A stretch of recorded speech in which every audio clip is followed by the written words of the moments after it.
Es día miércoles 17 de noviembre, llega la edición nacional de El Comercio TV a nuestras pantallas de Televicentro. ¿Qué tal, Robert? Amigos televidentes, muy buenos días, gracias por acompañarnos a esta hora. Siempre es un gusto poder estar con ustedes en una nueva jornada informativa. Disfruten un buen desayuno, ya llegó diario El Comercio en su edición impresa a nuestro sitio de trabajo.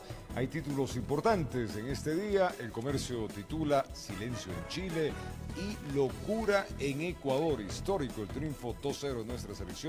Estudiantes vuelven a las aulas. Gobierno apunta a líderes de 11 bandas. Hay otros problemas. La paralización de Coca-Cola costó $7 millones. Quito lanza la casa por la ventana por sus fiestas. Esto, los títulos más importantes que tiene Diario El Comercio en su edición impresa. Arrancamos ya de inmediato con las noticias. El presidente Guillermo Lasso expresó que no le quita el sueño el informe de la Comisión de Garantías Constitucionales sobre los Pandora Papers. Pues dice el presidente estar concentrado en la seguridad integral y penitenciaria del país. El primer mandatario anunció que hay más de 9 millones de dosis para llegar al 85% de la población vacunada al finalizar este 2021. Primeramente queríamos desearle un feliz cumpleaños.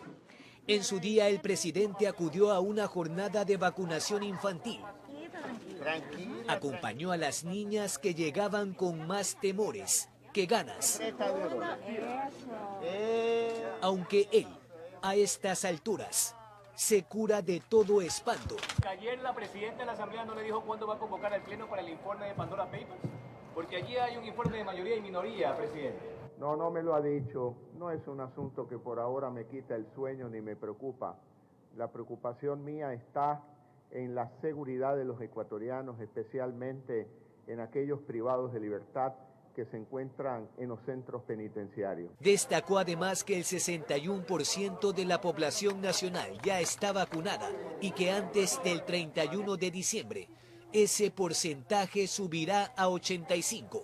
Hasta finales de año. Primero, para que los niños regresen a las escuelas y colegios, el transporte público, actividades deportivas en estadios, coliseos, también actividades recreativas en discotecas y centros de diversión.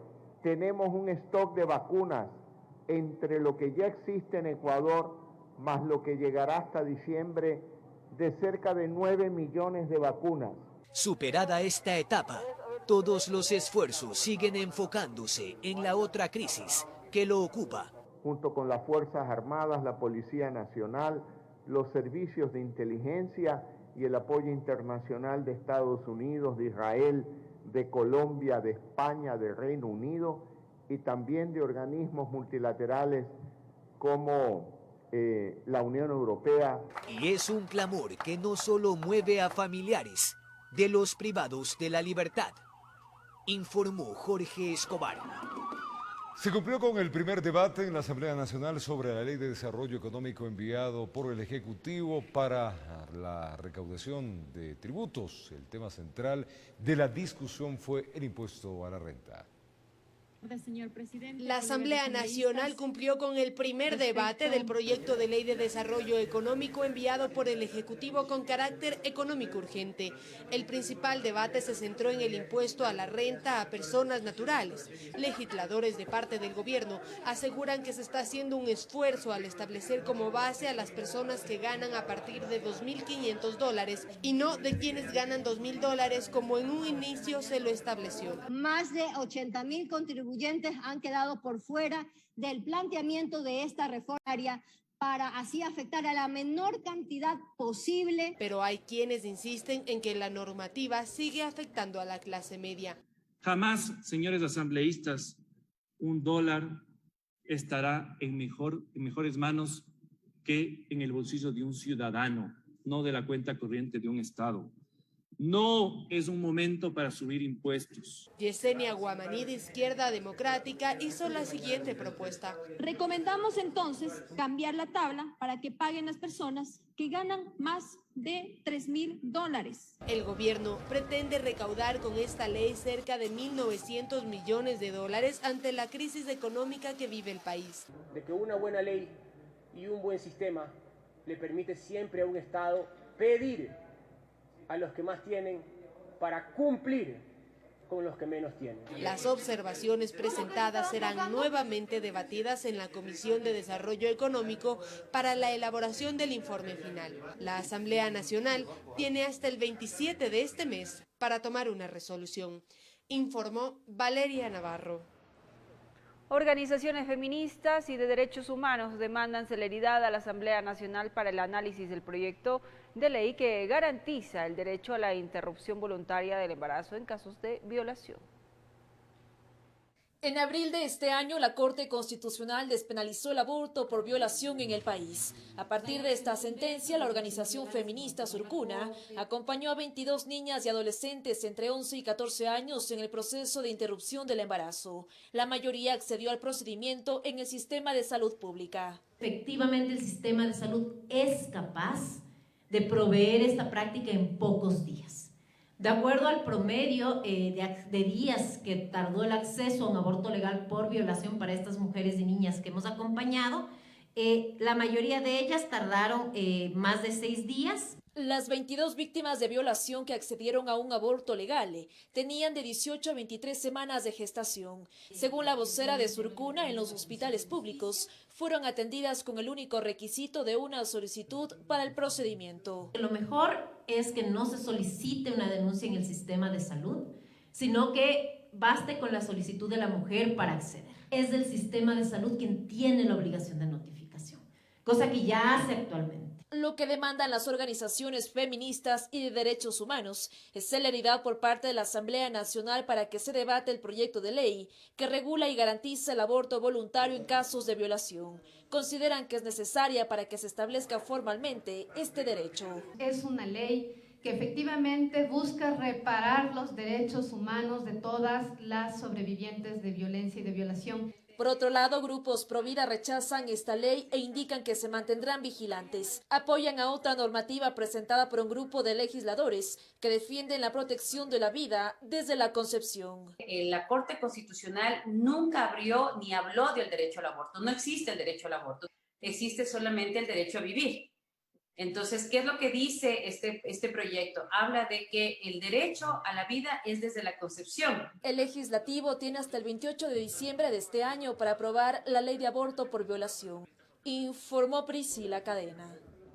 Y el próximo 23 de noviembre se dará a conocer la resolución de los magistrados de la Corte Nacional de Justicia sobre el recurso extraordinario de revisión planteado por 5 sentenciados por el delito de intento de magnicidio contra el expresidente Rafael Correa el 30 de septiembre de 2010. El fallo se dará luego de que este martes los jueces escucharon a las partes procesales, incluyendo a los solicitantes de la medida.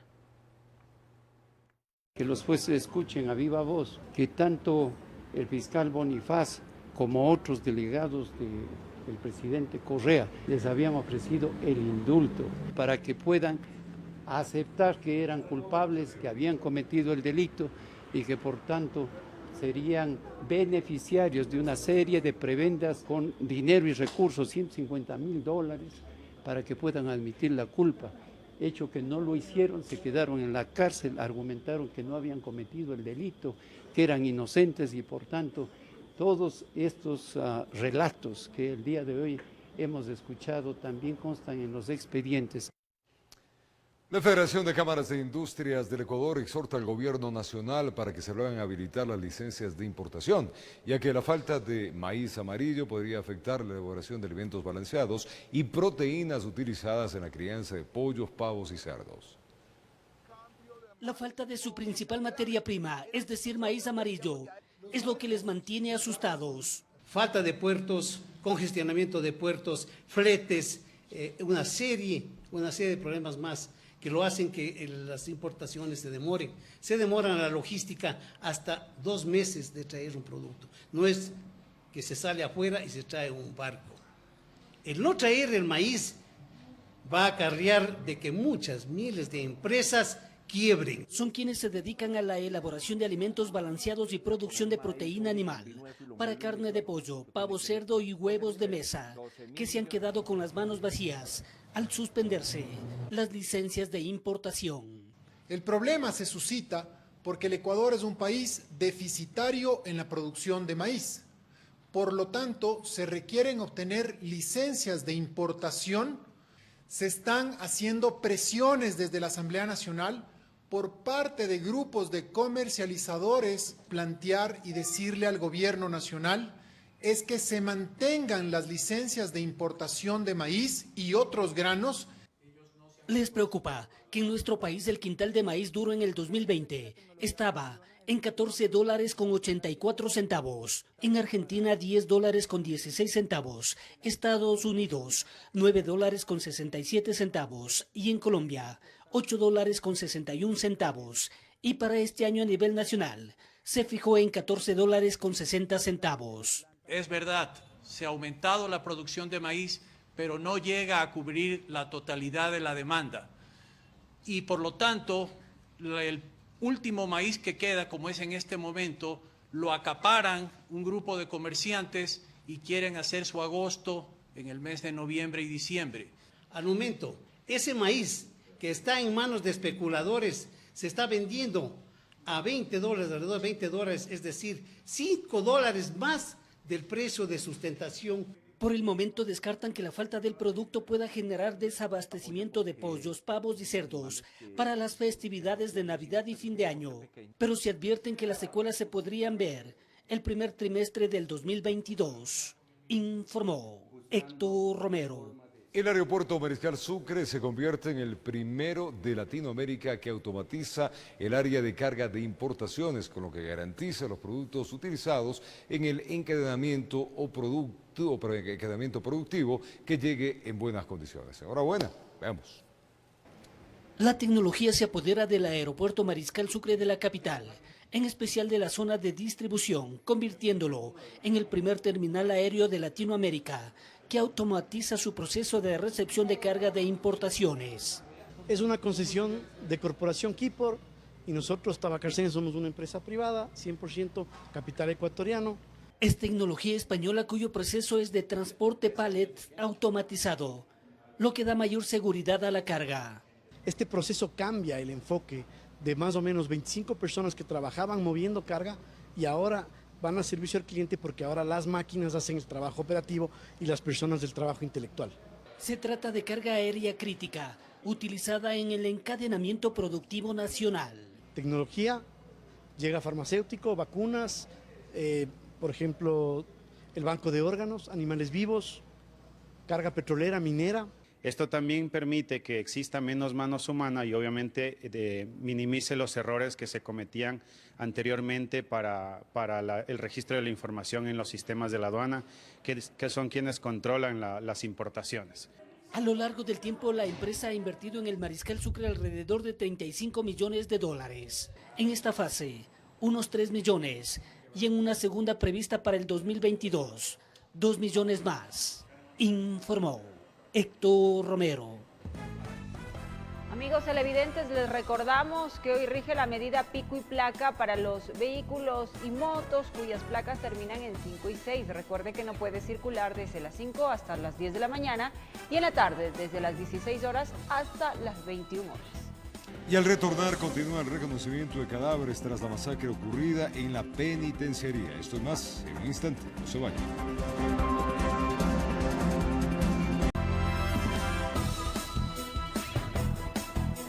Gracias por acompañarnos a esta hora, en este día miércoles, donde usted está desayunando, pues está compartiendo ya y saliendo con mucha buena energía.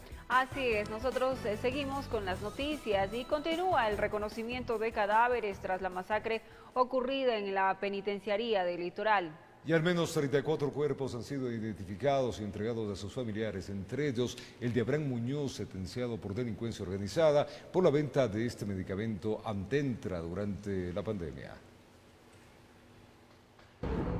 De los 62 cadáveres ingresados al Laboratorio de Criminalística y Ciencias Forenses de la Policía, tras la matanza ocurrida el pasado viernes en la penitenciaría del Litoral, se han entregado poco más de 34 cuerpos a sus familiares. En la lista de los fallecidos consta Abraham Muñoz, involucrado en la venta irregular del medicamento Actemra en el momento más complicado de la pandemia de COVID-19, quien se encontraba en el pabellón 2 transitorio, donde lo calcinaron. Mi representado hoy en horas de la mañana recibió cristiana sepultura.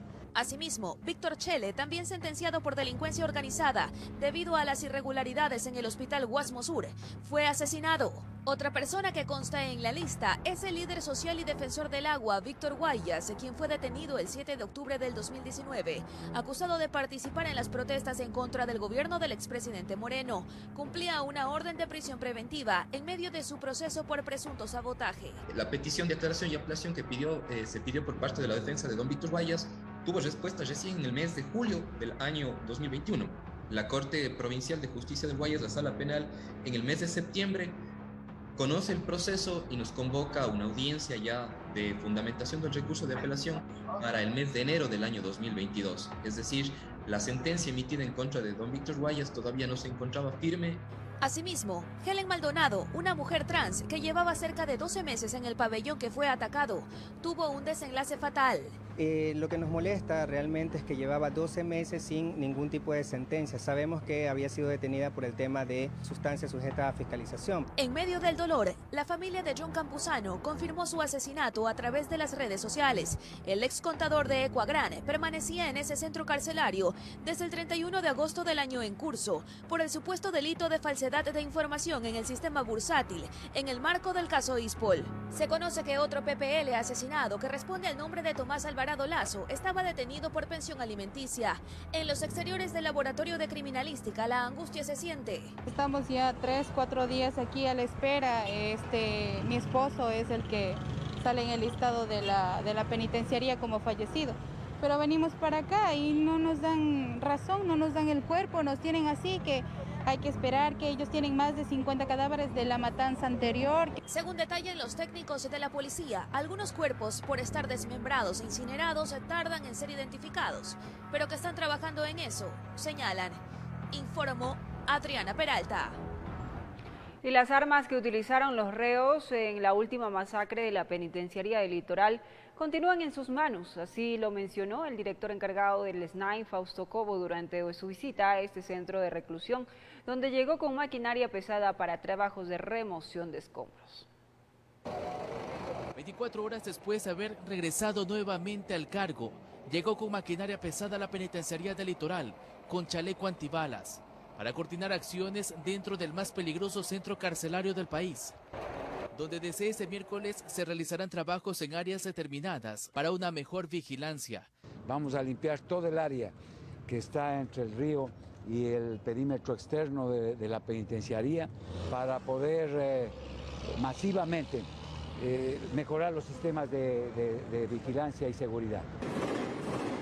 5 días después de la última masacre carcelaria, según las autoridades, ha regresado la calma y se mantiene el control dentro y fuera de los pabellones, pero existen algunos sitios donde no han logrado poner la presencia del Estado. ¿Se ha podido retirar las armas que utilizaron el fin de semana? ¿Continúan dentro de la cárcel? No, vamos a hacerlo en el momento oportuno. Pero eso es peligroso. Claro, eso lo sabemos, por eso estamos arriesgando nuestra vida, pero tenemos que hacerlo no a la fuerza, con bala limpia, porque no somos criminales. ¿Negociando tampoco? No, ¿conversando? Conversando sí, pero los mediadores entre bandas, el Estado tiene que imponer el orden. Además se confirmó el rescate de 3 PPL que habían sido secuestrados por reos de otro pabellón, quienes pedían recompensa.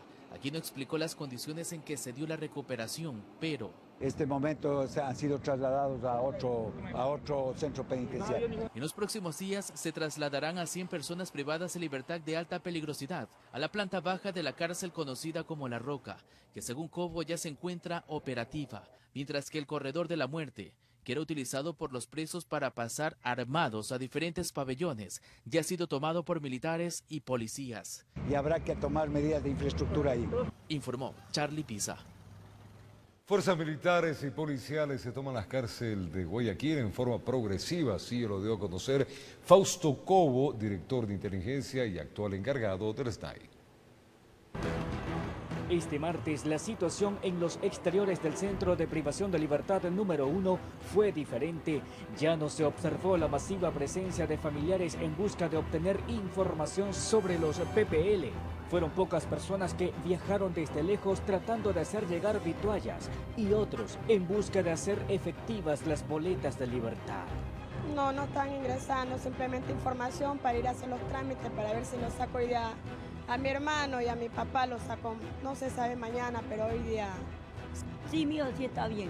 Gracias a Dios está bien. Tropas policiales y militares ingresaron constantemente. Fausto Cobo, encargado del SNAI, detalló el avance que han logrado los uniformados en el interior y la toma de control progresivo que se está ejecutando. Las Fuerzas Armadas tomaron el control del corredor de la muerte, como se lo conoce, aquel corredor longitudinal que atraviesa a los pabellones por la parte alta. Esta es una operación con fases. El día de hoy, justamente ahora, se está desarrollando otra. Después de los resultados, daremos a conocer a la opinión pública. Aseguró que esta violencia que se ha tomado las cárceles es parte de una amenaza que está atacando al país, que maneja un poder muy grande, como el de un Estado. Se trata del narcotráfico, que tomó el territorio, el control del territorio por contubernio con gobiernos anteriores. Esta toma del control penitenciario asegura que les llevará tiempo, que es un problema que heredaron y combatirlo a estas alturas resulta muy complicado, pero no imposible. Fue una planificación deliberada. Sacaron la base de Manta, en lugar de la base de Manta colocaron leyes que favorecen a la criminalidad. La propia Constitución de Montecristi sacó las tareas constitucionales de las Fuerzas Armadas de participar en seguridad interna. Informó José Morales. Y ante los cuestionamientos de la presencia de militares en el interior de la penitenciaría del Litoral, Fausto Cobo, director encargado del SNAI, dijo que las fuerzas del orden trabajan de manera coordinada para recuperar el control. Además, señaló que en el caso de una amenaza, los uniformados podrán hacer uso de la fuerza. Ante la crisis carcelaria se están reforzando los controles. La diferencia con otros operativos es la presencia de militares en el interior de la penitenciaría del Litoral, donde se registró la última masacre. Si bien la Constitución y la Corte Constitucional limitan el accionar de las Fuerzas Armadas, Fausto Cobo, director encargado del Servicio Nacional de Atención Integral a Personas Adultas Privadas de la Libertad, dice que las fuerzas del orden trabajan de manera coordinada. Hay una operación conjunta, las Fuerzas Armadas apoyan a la Policía Nacional, en el borde interno está la presencia de policías y militares en tanquetas que permiten que se hagan las intervenciones dentro de los pabellones. Pero ¿qué pasaría si se registra un enfrentamiento? Cobo sostiene que si las circunstancias son una amenaza, policías y militares podrán hacer el uso progresivo de la fuerza. Hay que disparar. Independientemente si son policías o militares. La vida de las personas no solamente es garantizar de los delincuentes, al contrario, es de todas las personas privadas de la libertad que a veces son víctimas de estos atropellos, pero también de la fuerza pública. Para expertos consultados, la militarización en las cárceles no es una solución, pero podría ser un punto de partida para evitar más muertes. La vigencia del estado de excepción, dice el abogado Esteban Ron, permitiría el ingreso de los militares a los centros de rehabilitación social. El único fundamento es el estado de excepción. Así es. Mientras tanto, ninguna otra normativa de ningún rango, ni constitucional ni legal, les permite. Recordemos que el estado de excepción permite movilizar a las Fuerzas Armadas y la policía. Sugieren que sea renovado el estado de excepción, además de aplicar las medidas anunciadas por el gobierno para mantener el orden y la seguridad en el sistema carcelario. Que para todos es evidente que persiste la emergencia, tendrá que renovar el estado de excepción, pero sí sería una presencia para recuperar el orden al interior de los centros carcelarios. Por otro lado, la Secretaría de Comunicación de la Presidencia aclaró que policías y militares en los operativos cumplieron con la norma legal vigente. Informó Priscila Cadena. Y criterios divididos en la Asamblea Nacional tras el anuncio del presidente de la República, Guillermo Lasso, del envío de un proyecto de ley para afrontar la crisis carcelaria. Ante la crisis carcelaria que vive el país, el presidente de la República, Guillermo Lasso, anunció que ampliará la figura legal con la cual se castiga a los jefes de las organizaciones criminales. La misma consta actualmente en el Código Orgánico Integral Penal bajo la figura de autoría mediata. Lo que se va a agregar es un numeral adicional para poder judicializar estos casos, porque sabemos que estas personas que están privadas de libertad ya se encuentran perseguidas por algún delito en concreto y lo que se va a hacer es judicializar algunos hechos que ocurran dentro de las cárceles, como los hechos lamentables que hemos visto este fin de semana. Pero a criterio de algunos asambleístas, esta reforma sería innecesaria porque ya existe. Y una nueva reforma no tiene necesidad de hacerla porque bastaría con trabajar las reformas que están en este momento planteadas en la Asamblea Nacional. Entonces ahí me da la sensación que el Ejecutivo no está bien asesorado en esta materia. El presidente de la Comisión de Justicia y Estructura del Estado enfatiza que están a trámite 37 proyectos normativos en materia de seguridad y que no se requerirían de más leyes, sino que se pongan en práctica las normas que existen. Realmente lo que se necesita es que los operadores de justicia realmente apliquen de manera adecuada las normas. Y nosotros, por nuestro lado, deberíamos, por parte de la Asamblea Nacional, hacer un control político, una fiscalización al Consejo de la Judicatura para que el sistema de justicia no exista actos de corrupción. El presidente de la República, Guillermo Lasso, ha señalado también que se incluirá en estas reformas el uso progresivo de la fuerza. Porque aquí es importante destacar que la acción conjunta de la Policía y las Fuerzas Armadas tiene que estar articulada justamente en que podamos contener cualquier hecho para evitar justamente lo que ha sucedido. El jefe del bloque oficialista indicó que el proyecto de ley llegaría este mismo año. Hay sectores que consideran que si hace falta llenar vacíos legales para poder tomar el control de las cárceles, que se lo haga inmediatamente. Le tomamos la palabra, pero que presente ya, porque esto no es lo haré mañana, esto es ya. Informó Valeria Navarro. En Guayaquil, el 50% de unidades de transporte urbano continúa paralizados. Los conductores piden que se revise la tarifa porque ya llevan 5 años sin incremento, dicen. Llevan 8 días con la medida de paralización parcial de unidades. Los transportistas urbanos insisten en que se aplique un estudio técnico que refleje la realidad para la operación de los vehículos. Nosotros estamos aplicando una rotación, licenciada. Estos vehículos están cuidando lo poco que quedan de llantas. Este insumo totalmente limitado. El transportista ya no tiene dinero para comprar llantas, para hacer el cambio de aceite como lo hacíamos antes. Las zapatas para el sistema de frenado ya no tiene para poder cambiar las zapatas. Estamos haciendo únicamente una optimización de este recurso. Estos vehículos salen a trabajar el día de mañana. En Guayaquil operan 2.650 buses y solo están trabajando la mitad. El otro 50% de unidades permanecen estacionadas en avenidas como la 25 de Julio. Del 2003 teníamos 25 centavos. En el 2016 se hizo el incremento de 5 centavos y se adecuó y se cambió 1.100 vehículos de transporte público en la ciudad de Guayaquil. 5 años que no se ha revisado la tarifa. 5 años que no se ha revisado la tarifa y la tarifa que se dio en ese tiempo nunca se hizo mediante un estudio técnico. Hemos trabajado internamente y hemos visto el valor que menos impacta la situación del ciudadano. Puede llegar a ser no más de 40 centavos.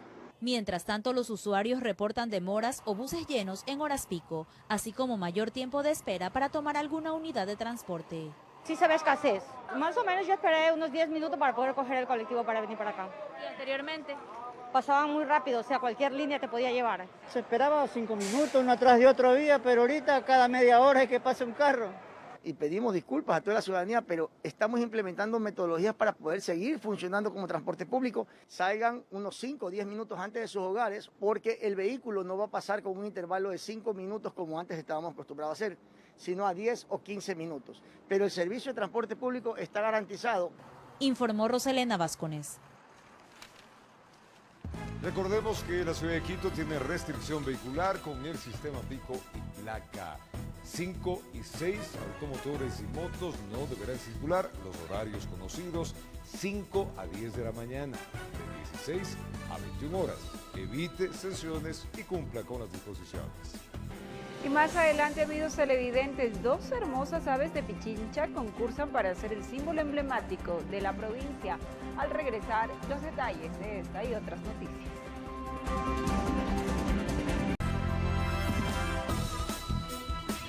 Gracias por continuar en nuestra sintonía, amigos televidentes. 2 hermosas aves de Pichincha concursan para ser el símbolo emblemático de la provincia. El proceso de selección duró 5 meses y ahora usted podrá decidir cuál será el ave que nos represente. Pichincha podrá elegir las aves emblemáticas que representen a cada ecorregión. Un ave significa una herramienta para poder trabajar sobre temas de educación ambiental, de bioeconomía, de una serie de circunstancias que nos permitan aprovechar de manera racional y sostenible los recursos. Necesitamos un ave emblemática que pueda resumir lo que es la historia, lo que es la naturaleza, lo que es el pueblo de Pichincha. Se trata de una iniciativa ciudadana que cuenta con el apoyo de 20 instituciones. Este proceso participativo busca consolidar varios objetivos. Proteger la vida silvestre de las aves, proteger todos los elementos que están alrededor de las aves de Pichincha, que es un elemento fundamental en el Chocó, en el noroccidente, en toda la provincia. Y segundo, que nos brinde también la oportunidad de tener un símbolo, una representación cultural de la fuerza, del vigor, de la valentía de los pichinchanos y pichinchanas. Son 12 aves que han sido seleccionadas en 4 ecorregiones y cumplen varias características. Entre ellas, que están en peligro de extinción, son muy llamativas o tienen una simbología cultural. La apuesta de Pichincha para la reactivación económica y productiva es el turismo. Y el ave emblemática también contribuye a fomentar el turismo, el aviturismo, en una provincia en donde tenemos más de 700 especies de aves. Para completar este proceso de selección se necesita el apoyo de la ciudadanía. Estas aves definirán la identidad de Pichincha. El proceso de votación va a ser impulsado públicamente en cada una de las 53 parroquias, va a ser difundido en espacios públicos a través de una feria itinerante en donde vamos a conocer a las 12 aves finalistas y va a haber gente con tablets ayudándonos a votar. Si usted quiere formar parte de este proceso que estará habilitado de noviembre a enero, debe ingresar en la web www.pichinchaemblemática.com y seleccionar el ave que más le guste según cada ecorregión. En el sector cálido están tucán del Chocó, pájaro paraguas longipéndulo, cuco hormiguero bandeado. En la zona templada las opciones son tucán andino, gallo de la peña andino, quetzal crestado. En la zona fría concursan colibrí gigante, búho terrestre, águila andina. Y en el páramo las aves que puede seleccionar son estrellita ecuatoriana, cóndor andino, tángara montana, ventría escarlata. Su aporte servirá para incrementar el cuidado ambiental de la fauna silvestre y fomentar el turismo, informó Sara Naranjo. El Ministerio del Ambiente presentó su campaña No arranques la piel de los bosques. La misma busca evitar el uso y comercialización ilegal del musgo silvestre, pues quienes incumplan esta normativa podrían enfrentar una pena de hasta 3 años de cárcel. Preste atención. No arranques la piel de los bosques es la campaña que por 8º año consecutivo lanzó el Ministerio de Ambiente con el fin de evitar en esta época navideña el uso y comercialización ilegal del musgo silvestre. El objetivo es la conservación ambiental, tomando en cuenta que los musgos, líquenes, bromelias, uicundos y helechos son el hogar y alimento de muchas especies de vida silvestre.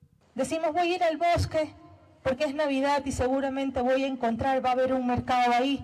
Arranco la piel, arranco el musgo y no me doy cuenta el rol que tiene ese musgo en el bosque y por ende en nuestra vida. Es importante recordar que el Código Integral Penal en el artículo 247 señala que la extracción y comercialización ilegal del musgo silvestre es un delito cuya sanción para quienes no respeten la normativa es la privación de libertad de 1 a 3 años. La invitación es a que llevemos una Navidad responsable, porque si no hay consumidores dispuestos a pagar por un musgo que esté íntimamente ligado a afectar nuestros bosques, no habrán personas que vayan a los bosques a intervenirlos. La Policía Nacional junto con las autoridades ambientales realizarán operativos para que estas disposiciones se cumplan. Como Policía Nacional nos convertimos en el ente de control, en vías, en plazas, en carreteras, en ferias, en mercados y en todos aquellos lugares en que se comercialice las especies que queremos proteger.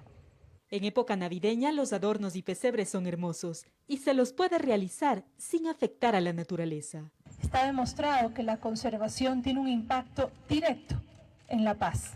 Así que trabajar en la conservación es también trabajar por la paz. Informó Sara Naranjo. Y totalmente de acuerdo con lo que dicen los expertos. El propietario de la hacienda Carcelén o también conocida como Hacienda Marquesa de Solanda, interpuso ante la Corte Constitucional una acción de protección en contra del municipio de Quito por supuesta inanición frente a la erosión de la quebrada Monjas, esto al norte de la ciudad. Los constantes deslaves estarían poniendo en riesgo esta propiedad que es patrimonio de todos. Es impensable que ahí sobre la avenida Mariscal Sucre, en el sector de Carcelén al norte de Quito, en medio del tráfico, la bulla y la muchedumbre, se esconde silenciosa la hacienda Carcelén, o también conocida como la hacienda de la Marquesa de Solanda, y es que le perteneció a Mariana Carcelén y Larrea, esposa de Antonio José de Sucre. De lo que se conoce aquí, descansaban las tropas de Sucre antes de la batalla de Pichincha. Aquí descansó Sucre y aquí estábamos al otro lado, había un porche ahí en donde se dirigía la tropa. Había unas caminatas al otro lado, unas gradas, como un estadio que se sentaba la gente y daba su discurso antes de subir a la batalla. Su construcción data de 1767. La mayoría de sus espacios de estilo colonial se conservan intactos como si se hubieran detenido en el tiempo, aún alejados de la realidad que se vive a unos pocos metros por donde pasa el río Monjas. Con el tiempo el terreno ha ido cediendo, relata José Monge, propietario desde hace 40 años. Esta casa de hacienda tenía árboles, como se ve ahí atrás, de 250 años, cipreses, ¿no? Y tenía todo lo largo de aquí para allá. Y esos se fueron toditos, ¿no? Se ha ido más o menos unos 3.500 metros aquí. Señala que esta erosión viene desde hace décadas, sin embargo cada vez se empeora. En el último año ha sido crítica. Era todos los días, temblaba la casa, boom, parecía dinamita guerra de la Segunda Guerra Mundial, esas bombas de los aviones. Temblaba, ya se comenzó a atizar las paredes. Es consecuencia del propio accionar del municipio, porque el municipio al colocar estos colectores que almacenan la agua lluvia y aguas servidas, han ocasionado que el río Monjas se ensanche. De lo que originalmente tenía 5 o 7 metros de ancho, actualmente estamos hablando de 70 metros de ancho. Desde el Cabildo poco o nada se ha hecho, denuncian, pese a ser declarada como patrimonio de la capital en el 2009. Y solicitado, he topado todas las puertas de lo que es el municipio, pero principalmente es la EMAP y la EMOP Patrimonio, ¿no? Que deberían estar atentos de esta cuestión. Pero no lo han estado, ¿no? En su desesperación ha tenido que invertir sus propios recursos en obras de mitigación. Pero estoy tratando de salvar la casa lo que se pueda salvar. Frente a ello se presentó una acción de protección en contra del municipio de Quito ante la Corte Constitucional. Nosotros esperamos que la Corte Constitucional ordene al municipio de Quito, tome las acciones correspondientes para salvaguardar un patrimonio cultural, para garantizar la vida y la vivienda adecuada de los moradores. Esta no es la única propiedad afectada. Son 15 sectores de riesgo identificados a lo largo de este caudal, como Pomasqui y Carretas. Sí, tenemos ya una casa de hacienda como la hacienda del Tajamar, que ya se fue un 80% y todavía no hacen nada. Igualmente se ha ido un puente, se ha ido una cancha de uso múltiple, se fue una casa. La denuncia en la Defensoría del Pueblo lo hicimos el 10 de noviembre, entonces pedimos a las autoridades que por favor basta de tanta negligencia. En Quito informó Adriana Rojas. Más adelante, 95 países podrán fabricar la pastilla genérica de Pfizer contra el COVID-19. Al regresar los detalles.